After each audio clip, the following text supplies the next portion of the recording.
Hello.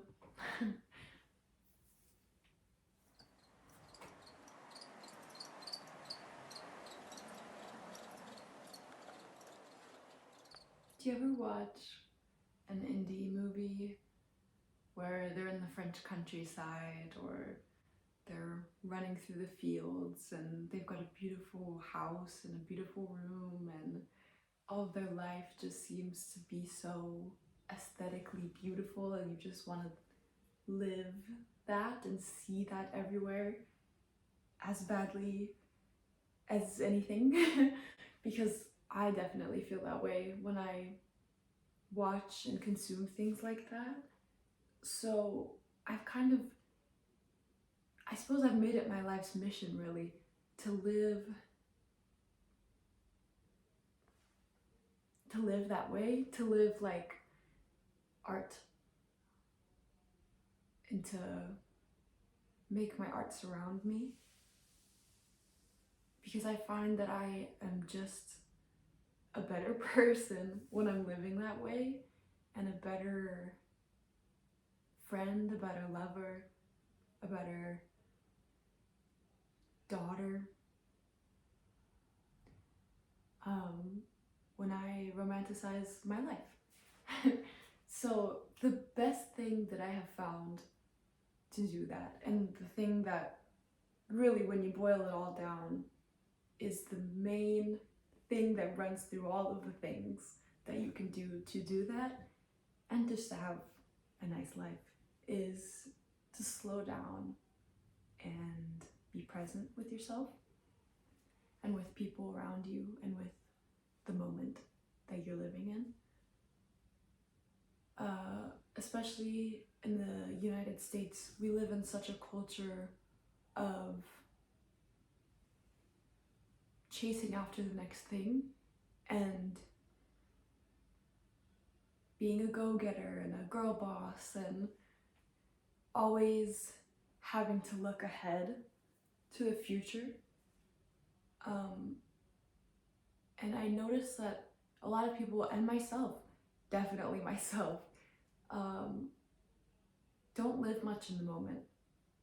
It seems to be quite fleeting when we do. And I think that's very sad and something that I have to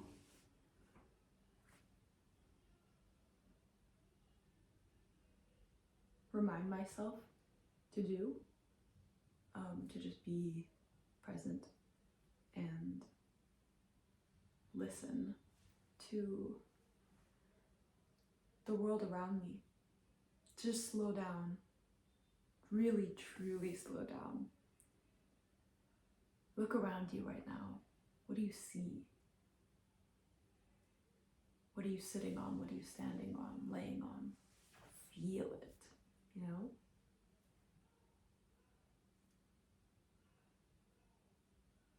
Find the beauty in that moment, in the silence, in the crickets, in the birds.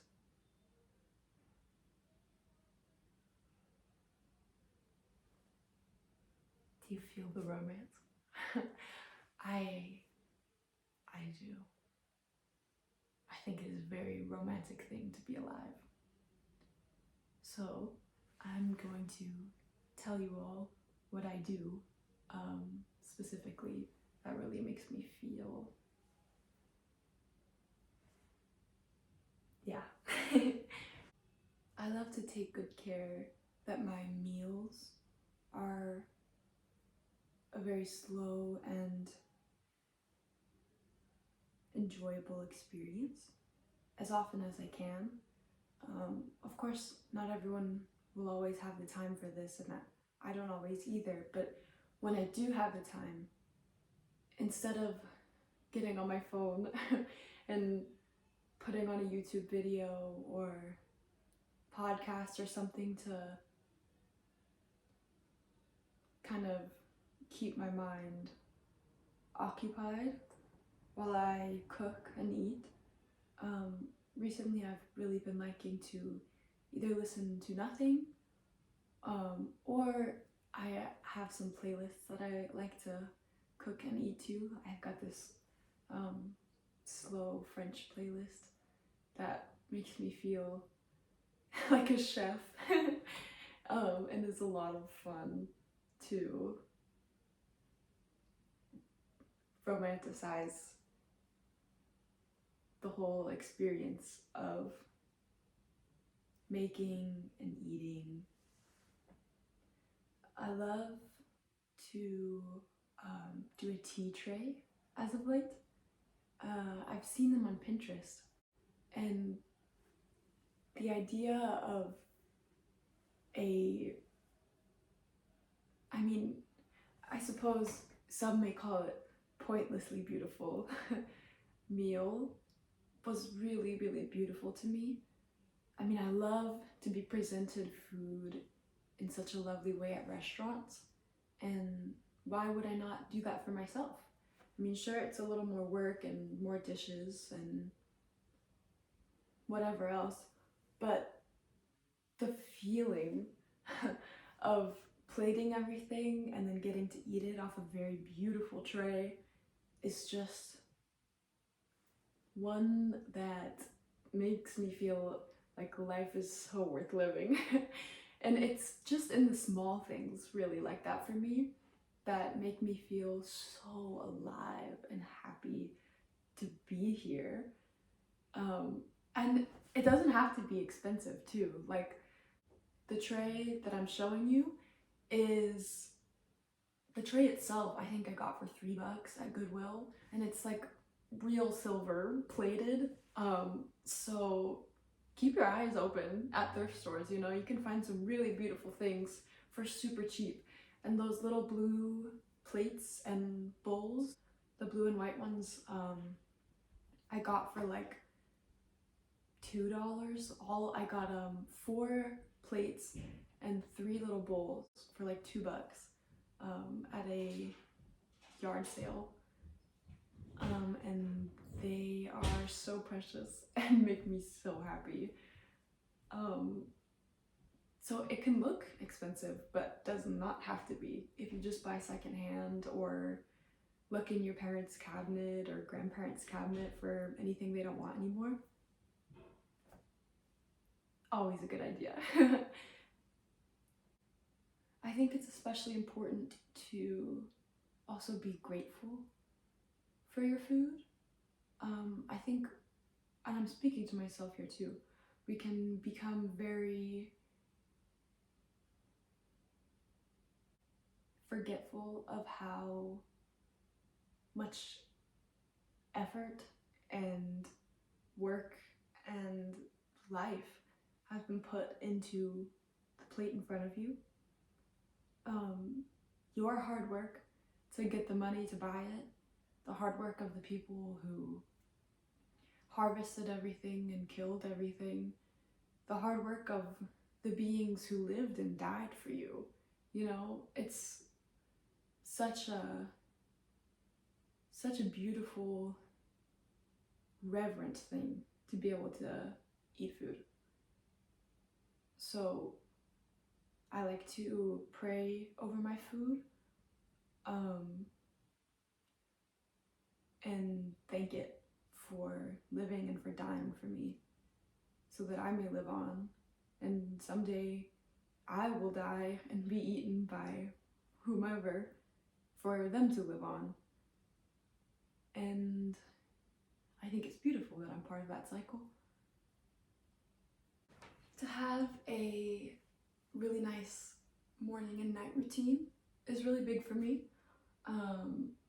Of course, I don't always do them because whatever reason I get home too late or have to do something early in the morning. And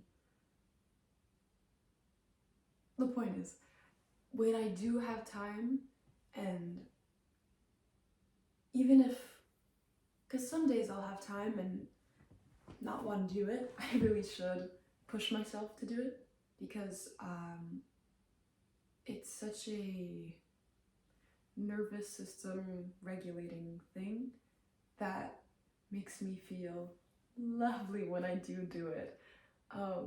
Like at night, I really like to get ready for bed in candlelight.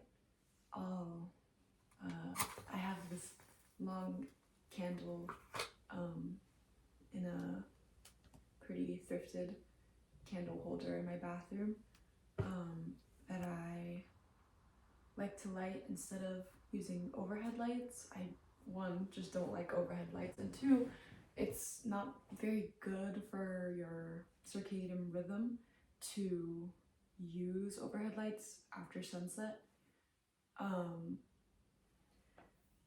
And it's just so lovely to use a candle and to watch it flicker and the warmth that it makes in the room. It feels very luxurious to me. And just whatever you do for your night routine, brush your teeth, wash your face, whatever else you may do, doing that in a slow, soft, massaging way, like you're really giving yourself physical love with your hands when you're washing your face and applying your oils. I think that is a big luxury, is your own love. We give our own love to so many things and people and projects, but I feel like a lot of us, myself included, can absolutely lose sight of giving yourself that love regularly and meaningfully. Like, don't rush it. Love you like you would love a lover. You are your one and only. I mean, truly. You are your one. So treat yourself like it. Also, morning routines are very nice. I love to do a little bit of yoga in the mornings. I haven't been doing it as of late, I will be honest, and I need to get back to it because it made me feel so wonderful. But to do even just a small 5-minute meditation and to not go on my phone for the first at least 30 minutes of my day, if you can, is so wonderful. Like, I can really tell the difference between when I do and don't do that. When I go on my phone straight away, I feel much more rushed and distracted throughout my day because I'm always seeking that same sort of dopamine that phone gave me in the morning. Whereas when I meditate and be with myself in the present for like an hour, 30 minutes before I touch my phone, I feel much softer and more focused throughout the day. So I would definitely recommend trying that at least a little bit for a couple days to see how you feel and if it's done anything to change up your mood. Feed your hobbies like you feed your body. That is very life-changing once you start doing it, and especially if you start doing it regularly. My hobbies are all sorts of arts, and when I really give myself time to get into them and meaningfully do them, I really feel myself flourishing and loving living so much more than if I am pouring too much energy into my phone, into like corporate work, into toxic relationships, into whatever else. To instead give that time and energy to something you love doing.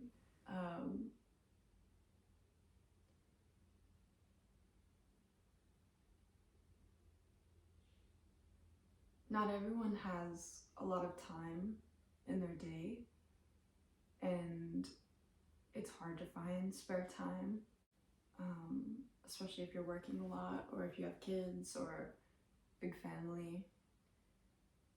But when you do find yourself with some time, please treat yourself well. And do not get on your phone and doom scroll, because I promise you, every time it makes you feel worse, or at least it does for me. So pour time into yourself, into the things that make you feel alive. Another very simple thing that can be easy to not do but makes a huge difference is to really clean your room and your bathroom and your whole space, really. Because I find that my mind reflects my room and my room reflects my mind. So I can clean my mind and meditate and go to the gym and do all the right things for my mind and body. But if I come home to a cluttered space, again, I start to feel the clutteredness of my mind. So when you do both of those things together, ooh, it's such a wonderful feeling. I just cleaned my space yesterday night, and I feel so much better. Everything looks so nice to look at, and everything looks like me. I love that feeling. Oh, speaking of everything looking like me, I personally think a lot of the romance of my room comes from how much I love all of my furniture and my little rugs and my plants. I'd say to the fullest extent possible for you, and in the time that you have and the money that you have and the limits you have with what you can do to your space, customize it to you and what you love as much as you can. And don't be afraid to go to thrift stores and look for what you love. I mean, all of the pieces around me are either from a thrift store. This bed is from a friend who got rid of the bed, so the bed was free. This drawer dresser thing was also free to me because someone else didn't want it anymore. The table behind the camera is thrifted also, so is the stool that's right next to it. And yeah, I mean, pretty much everything in my room I love and was pretty cheap or free. So it is possible to get a room that you love on a budget, and also just to collect things over time. You don't have to completely change your room over in a day, but I found within a couple of years I've really put together something quite beautiful. I think going to sleep and waking up in a bed that you love is a very romantic thing. I love sleep and sleeping in a beautiful space. My bed is very important to me. These sheets actually are life-changing. They're satin, and I got them at Goodwill for $7. So I would definitely recommend keeping your eye out for even the small things like that. Like, I didn't realize how much these sheets would make me feel so happy. I love the color, I love the feel, they feel so wonderful. I love my pillow. This is also a satin pillowcase. Was given to me as a gift. Thank you. This pillowcase right here was thrifted also, and I love the way that it looks. I sleep with these little guys. This beautiful doily right here I got at a yard sale also for very cheap. These, I don't know if you can see, yeah, they make a really nice noise, and they do that sometimes when I move around. I think it's really pretty. Those are from my mom, who got them in the jungle. I love to surround myself with just beautiful things, and it really, truly makes such a difference in my overall days to come here and love my space. It makes me feel so much better.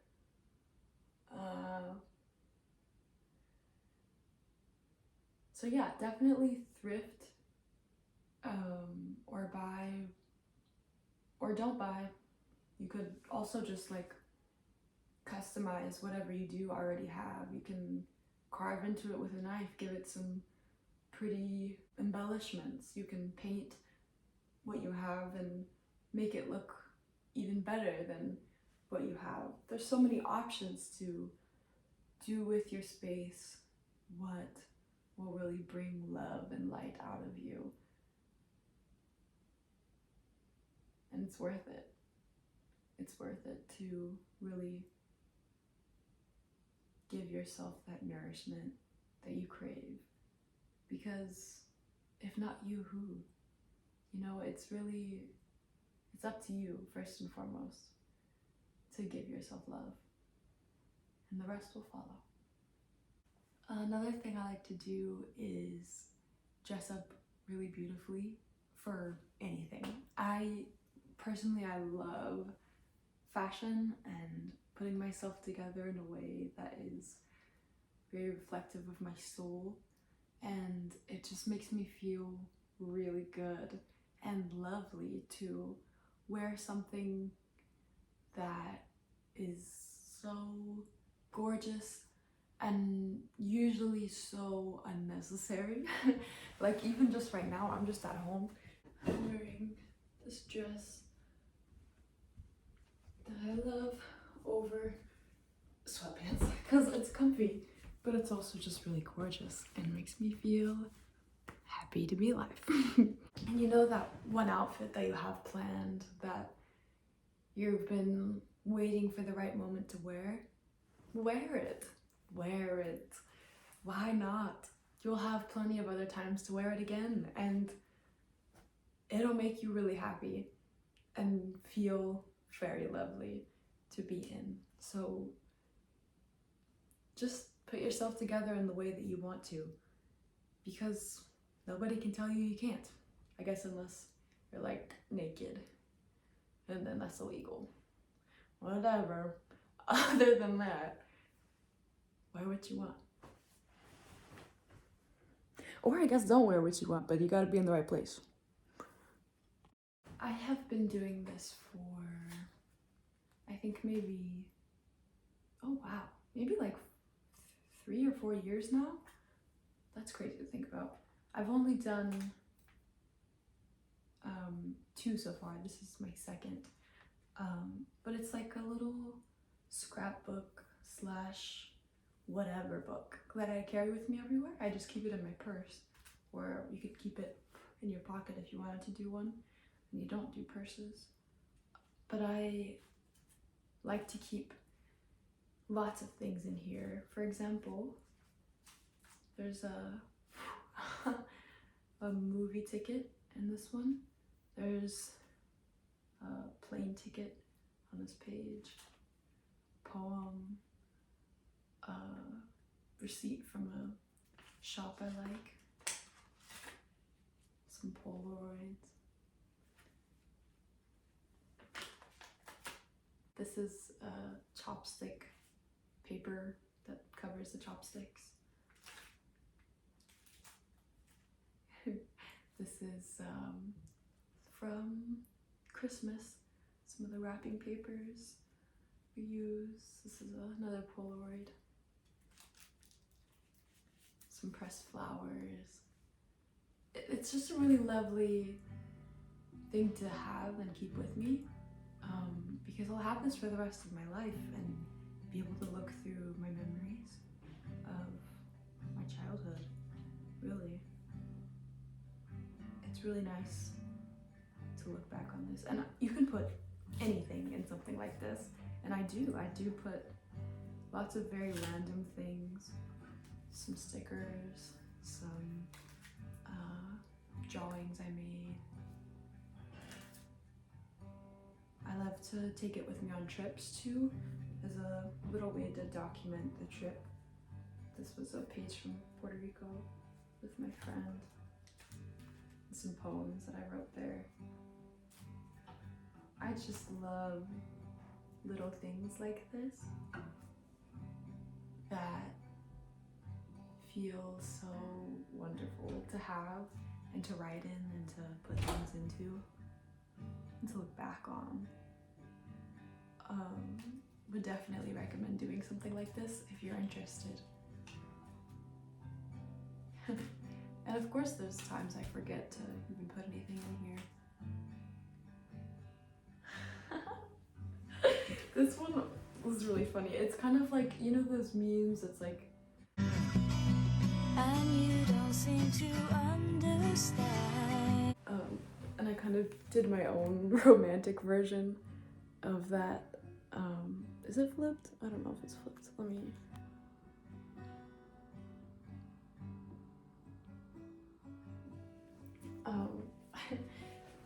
So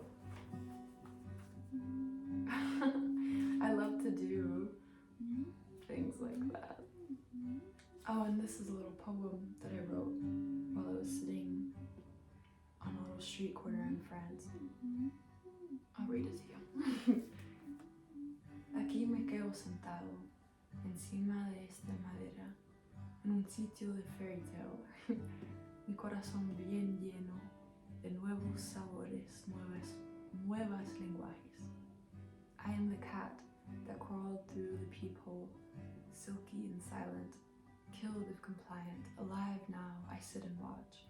A tree, a bird, invisible to the human eye, but seen by the artist.